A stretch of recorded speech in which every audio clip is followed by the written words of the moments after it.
आकाश news, खबरों की तह तक, खबरों की तह तक, खबरों की तह तक। मैंने कहा इस स्टेटमेंट को चेंज करना है। काशीराम साहब ने कहा कि जो बहुजन की बात करेगा वो दिल्ली पे राज करेगा। मैंने ये बात कही है कि जो SC ST और OBC के लिए काम करेगा, जो उनके अधिकारों के लिए काम करेगा, अब वो दिल्ली पे राज करेगा। हमने भारतीय संविधान निर्माता भारत रत्न डॉक्टर भीमराव अंबेडकर जी की 131वीं जयंती पूरे देश में बड़े ही हर्षोल्लास के साथ मनाई गई। इस मौके पर कई जगह शोभा यात्रा निकाला गया और कई जगह पुष्पांजलि कार्यक्रम किया गया। इसके साथ साथ कई जगह केक भी काटा गया।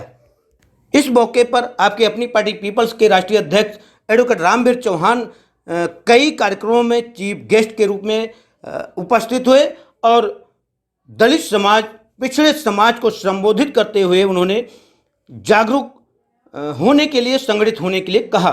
आइए हम आपको आकाश न्यूज की एक रिपोर्ट दिखाते हैं। जय भीम, जय भीम, जय भीम। नमस्कार, आप देख रहे हैं आकाश न्यूज। आज पूरा विश्व भारतीय संविधान निर्माता बाबा साहब डॉक्टर अंबेडकर जी की जयंती मना रहा है। 131वीं जयंती मन रही है। दिल्ली में भी अमृत विहार में आपकी अपनी पार्टी पीपल्स के राष्ट्रीय अध्यक्ष हैं एडवोकेट रामवीर चौहान, उनकी तरफ से राष्ट्रीय कार्यालय में बाबा साहब को पुष्पांजलि अर्पित की जा रही है। यहाँ पर फलों का वितरण भी किया गया है। गरीबों को जो है फल बांटा जा रहा है। जो भी लोग आते जा रहे हैं सबको फलों का वितरण किया जा रहा है। आज सबसे बड़ी बात है कि बाबा साहब की जयंती तो मनाई जा रही है, लेकिन बाबा साहब की जो नीतियाँ हैं, जो उनके विचार है, जो उन्होंने जो कहा है, उनको लागू होने में आज दिक्कत आ रही है। हमारे साथ एडवोकेट रामवीर चौहान जी स्वयं हैं। हम जानते हैं कि क्या दिक्कतें आ रही हैं, क्यों आज बाबा साहब की जो नीतियाँ हैं वो पूरी तरह से लागू नहीं हो पा रही हैं। सर, बाबा साहब ने जो कहा था कि संगठित हो, उठो, संगठित हो, संघर्ष करो और आगे बढ़ो, लेकिन जो है दिख रहा है कि कहीं ना कहीं बटे हुए लोग हैं। देखिए, ये जो 3500 साल से शोषित वर्ग है, इसकी अपनी समस्याएं हैं। इसकी समस्याएं भूख की है, इसकी समस्याएं प्यास की है, इसकी समस्याएं काम की है। तो उस गरीबी और इन चीज़ों का फ़ायदा उठाते हुए ये जो धन्ना सेठ लोग हैं, जिन्होंने पूरे शासन पे कब्जा किया हुआ है, उस भूख का फ़ायदा उठाते हुए ये लोग राजनीति को अपने ढंग से मोड़ने की कोशिश कर रहे हैं, उनके वोट को खरीदने की कोशिश कर रहे हैं। लेकिन अभी तक भी ये जो समाज है, ये पिछड़ा और गरीब समाज जो है, ये अभी वोट की ताकत को समझ नहीं पाया है, वोट की ताकत के बारे में समझ नहीं पाया है। इसलिए ये समस्याएं आ रही हैं। लेकिन इस संघर्ष को हमें ये जो सामाजिक संघर्ष है, इसको लगातार हमें जारी रखना पड़ेगा। क्या लगता है जो राजनीतिक पार्टियां हैं, वो ये जो वर्ग है, सबसे बड़ा वर्ग है जिसके वोट से वो सत्ता में बैठते हैं, कहीं ना कहीं उनका शोषण कर रही हैं? देखिए, जहाँ तक मेरा सवाल है, अभी तक उस वर्ग को ये बात समझ में नहीं आई है। अगर बाबा साहब ने तो वर्ग की बात की थी, जातियों की बात नहीं की। बाबा साहब ने शेड्यूल्ड कास्ट की बात की है, बाबा साहब ने शेड्यूल्ड ट्राइब्स की बात की है, बाबा साहब ने अदर बैकवर्ड क्लास की बात की है। तो जब ये तीनों वर्ग, ये बहुत बड़ा वर्ग है पूरे देश में, अगर ये तीनों वर्ग एक साथ काम करेंगे। अब यहाँ वर्ग को क्या किया है कि जिस तरह बसपा के संस्थापक ने एक नारा दिया कि जिसकी जितनी संख्या भारी उसकी उतनी हिस्सेदारी, RSS के लोगों ने उस नारे को पकड़ के इसको जातियों में विखंडित करा दिया। जब वो 85 की बात करने लगे काशीराम जी, तो इन्होंने उन जातियों में बिखेर के लोगों को अलग अलग आइकॉन खड़े कर दिए और आज उस समाज में विखंडित कर दिया। लेकिन जो उस वर्ग विशेष का पोषक था, उनके लोग संगठित हैं और बाकी लोग डिवाइडेड हैं। तो उनके बीच का जो डिवीजन है, उसकी वजह से प्रॉब्लम आ रही है। लेकिन हमारे लोगों को एक साथ बैठ के मिल के समझना पड़ेगा और हम सब लोगों को, हमारी समस्याएं भी एक है, हमारी दिक्कतें भी एक है, हमारी भूख भी एक है, तो हमें मिलकर काम करना पड़ेगा। मैंने कहा इस स्टेटमेंट को चेंज करना है। काशीराम साहब ने कहा कि जो बहुजन की बात करेगा वो दिल्ली पे राज करेगा।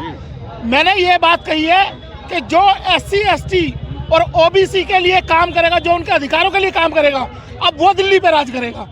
हमने उस स्टेटमेंट को चेंज किया है, क्योंकि नाम तो सारी राजनीतिक पार्टी ले रही है, लेकिन उनके लिए काम कोई नहीं कर रहा। हमने कहा जो इनके लिए काम करेगा वो दिल्ली पे राज करेगा। हर बाबा साहब ने जैसे कहा था, क्या आपको लगता है शिक्षा को पालन हो रहा है राजनीतिक पार्टी? देखिए, बाबा साहब ने एक बात और भी कही थी। बाबा साहब ने कहा था कि कोई भी संविधान अच्छा या बुरा तब उस पर साबित करता है कि जो उसके चलाने वाले लोग हैं, अगर संविधान को चलाने वाले लोग या जो सरकारों में बैठे हुए लोग हैं, अगर उनकी नीयत में बेईमाना है तो वो अच्छी चीज़ भी खराब साबित हो जाएगी। जिस तरीके से आपने देखा कि बहुजन समाज पार्टी जब कांसीराम साहब के हाथ में थी तो पूरे देश में ग्रोथ कर रही थी और बाद में उसमें गड़बड़ होगी।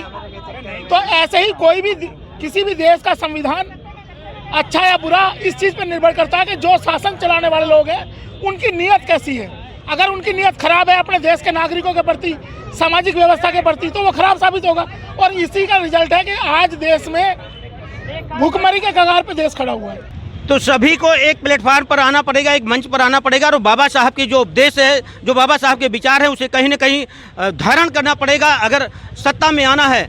जिस प्रकार से रामवीर चौहान ने कहा कि इसकी बीड़ा हम उठा चुके हैं। कांशीराम जी ने एक वक्त था जब कांशीराम जी ने सबको संगठित किया था, लेकिन आज राजनीतिक पार्टियां या आरएसएस के लोग हैं, इन्हें जातिवाद में बांटकर इसका कहीं ना कहीं दुरुपयोग किया जा रहा है। लेकिन आज सभी जो भी SC ST वर्ग के लोग हैं या OBC वर्ग के लोग हैं, उनको एक साथ संगठित होना होगा। इसके बाद कहीं जाके राजनीतिक सत्ता हासिल हो सकेगी। आकाश न्यूज दिल्ली के लिए मैं हूँ BR मौर्य। बुराड़ी विधानसभा में भी बाबा साहब की जयंती जगह जगह मनाई गई। एडवोकेट रामवीर चौहान की तरफ से पार्टी के राष्ट्रीय कार्यालय अमृत विहार में पुष्पांजलि अर्पित की गई। बाबा साहब को उसके साथ साथ तमाम बच्चों को स्कूली बैग, किताब, कॉपियाँ बांटे गए, साथ ही साथ लोगों को फल आदि भी बांटा गया। इसके साथ साथ बुराड़ी गांव स्थित कार्यक्रम में चीफ गेस्ट के रूप में पहुंचे, जहां पर उन्होंने केक काटा और इसके साथ साथ झड़ौदा स्थित दिव्यांग पब्लिक स्कूल के पास संपन्न हुए कार्यक्रम में भी चीफ गेस्ट के रूप में पहुंचे और वहां पर भी उन्होंने बच्चों को बैग आदि वितरित किया। इसके साथ साथ शालीमार बाग स्थित भीमराव अंबेडकर पार्क में भी हुए कार्यक्रम में भी चीफ गेस्ट के रूप में पहुंचे और वहां लोगों को एकजुट होने का संदेश दिया। अपने क्षेत्र की किसी भी खबर को आकाश न्यूज पर चलाने के लिए संपर्क करें 9540468146 पर।